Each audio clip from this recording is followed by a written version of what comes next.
वाक्य, अर्थ आदि की तुलना द्वारा उन भाषाओं के संबंधों और अंतर को परखा जाता है।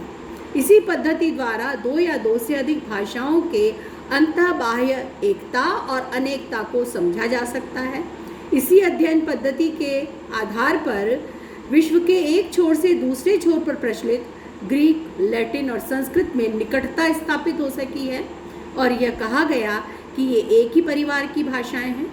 भाषा शास्त्रियों ने इस अध्ययन द्वारा, हम कुछ उदाहरणों से इस बात को समझेंगे, किस प्रकार से इस बात को समझा या जाना।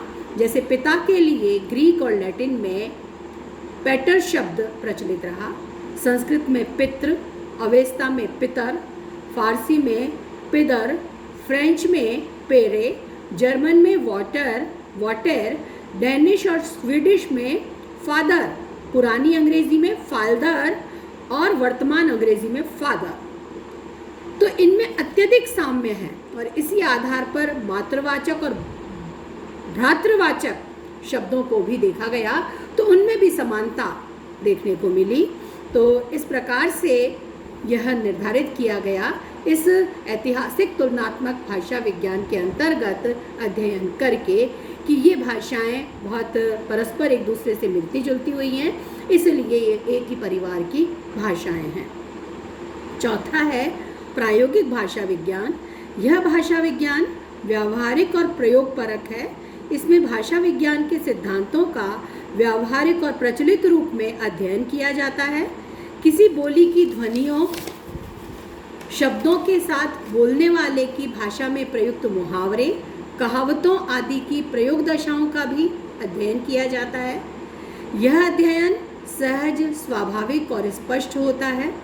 भाषा विज्ञान से प्राप्त सिद्धांतों का प्रयोग व्यावहारिक क्षेत्र में, जैसे भाषा सीखने, अनुवाद करने, कोश बनाने, उच्चारण ठीक करने, लिपि सुधारने, शैली विवेचन आदि में किया जाता है। ये जैसा कि प्रयोगात्मक भाषा विज्ञान नाम से स्पष्ट है, तो भाषा प्रयोग का अध्ययन करता है। एक तो इस दृष्टि से उन बोलियों को, उन शब्दों को बोलने वालों की भाषा के मुहावरे, कहावतें, उनके प्रयोग का भी अध्ययन करता है और साथ ही उन सिद्धांतों का व्यावहारिक क्षेत्र में किस प्रकार भाषा सीखने, अनुवाद करने, कोश बनाने, उच्चारण ठीक करने, लिपि को सुधारने, शैली विवेचन आदि में कैसे उसका प्रयोग होता है, इसका भी अध्ययन इसके अंतर्गत किया जाता है। आज लेखकों और कवियों की शैली विवेचन, अनुवाद, भाषा विज्ञान, कोश निर्माण, वाग्दोष सुधार, मनुष्य के सामाजिक और मानसिक व्यवहार के अध्ययन तथा लिपि सुधार आदि अनेकानेक क्षेत्रों में भाषा विज्ञान का उपयोग किया जा रहा है। इस प्रकार प्रायोगिक भाषा विज्ञान में शैली विज्ञान, अनुवाद विज्ञान, भाषा शिक्षण विज्ञान, कोश विज्ञान, वाग्दोष सुधार विज्ञान, समाज भाषा विज्ञान तथा मनोभाषा विज्ञान को लिया जा सकता है। निष्कर्षतः भाषा विज्ञान वह विज्ञान है जिसमें भाषा अथवा भाषाओं का समकालिक, ऐतिहासिक, तुलनात्मक अथवा प्रायोगिक अध्ययन, विश्लेषण तथा तद विषयक सिद्धांतों का निर्धारण किया जाता है। अब हम भाषा विज्ञान नाम किस प्रकार से प्रचलन में है या इसके क्या क्या नाम प्रचलन में रहे, इसके संबंध में जानकारी लेंगे। तो विविध नाम भाषा विज्ञान के लिए प्रचलित रहे हैं विश्व में। पहला आता है कंपैरेटिव ग्रामर।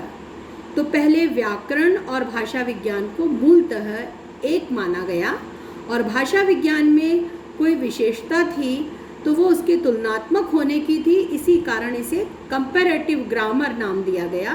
किंतु यह स्पष्ट हो जाने पर कि भाषा विज्ञान केवल तुलनात्मक व्याकरण ही नहीं है, यह नाम छोड़ दिया गया।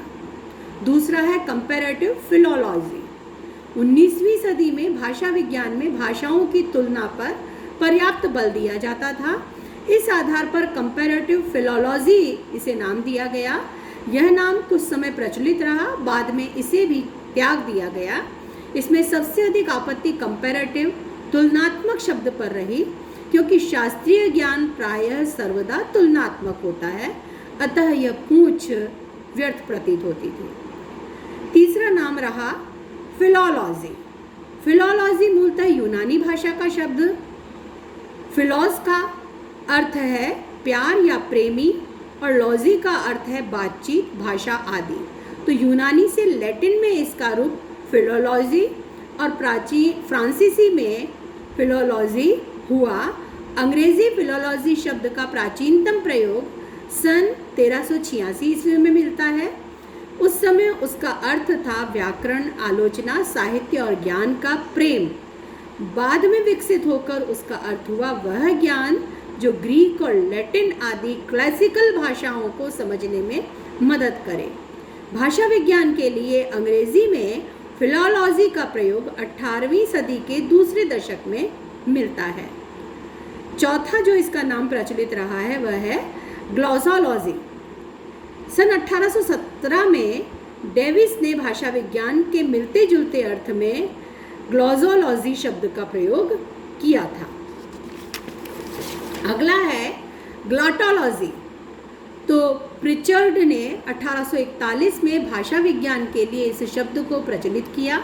बाद में मैक्स मूलर ने थोड़े भिन्न अर्थ में इसका प्रयोग किया। 20वीं सदी के आरंभ में टकर ने भाषा विज्ञान के नामों पर विचार करते हुए ग्लॉटोलॉजी को सर्वोत्तम ठहराया, किंतु इसके बावजूद भी किसी ने इस नाम को याद तक नहीं किया।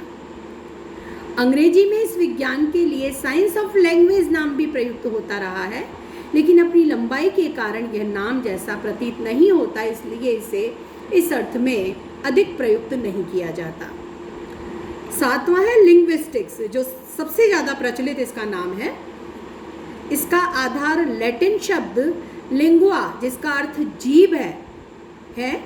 मूलतः भाषा विज्ञान के अर्थ में फ्रांस में लिंग्विस्टिक प्रचलित था और अंग्रेजी में इसे 19वीं सदी के चौथे दशक में लिंग्विस्टिक रूप में अपनाया गया। 2 दशकों तक इसी रूप में प्रचलित रहा। छठे दशक में यह लिंग्विस्टिक्स हो गया। आज भी अंग्रेजी में भाषा विज्ञान के लिए लिंग्विस्टिक्स शब्द ही प्रचलित है। भारत में ठीक आज के अर्थ में तो भाषा विज्ञान जैसा विषय पहले कभी नहीं था। भारत में भी इसके लिए विभिन्न शब्द हमें मिलते हैं। तो प्राचीन काल में इस प्रकार का भाषा संबंधी अध्ययन होता था, तो उसके लिए अलग अलग शब्द प्रचलित रहे हैं। तो प्राचीन काल में निर्वचन शास्त्र, व्याकरण, शब्दानुशासन तथा शब्द शास्त्र आदि का प्रयोग इस अर्थ में होता था। आधुनिक काल में तुलनात्मक भाषा शास्त्र, भाषा विज्ञान, भाषा विचार, तुलनात्मक भाषा विज्ञान, शब्द शास्त्र, भाषा तत्व, शब्द तत्व, भाषालोचन, भाषिकी आदि शब्द हिंदी, मराठी और बंगला भाषा में प्रयुक्त होते रहे हैं। हिंदी में भाषा विज्ञान शब्द अपेक्षाकृत अधिक प्रचलित है। इसके साथ ही भाषा शास्त्र शब्द भी प्रचलन में है, जो कि समाजगत है। भाषा विज्ञान शब्द भाषा के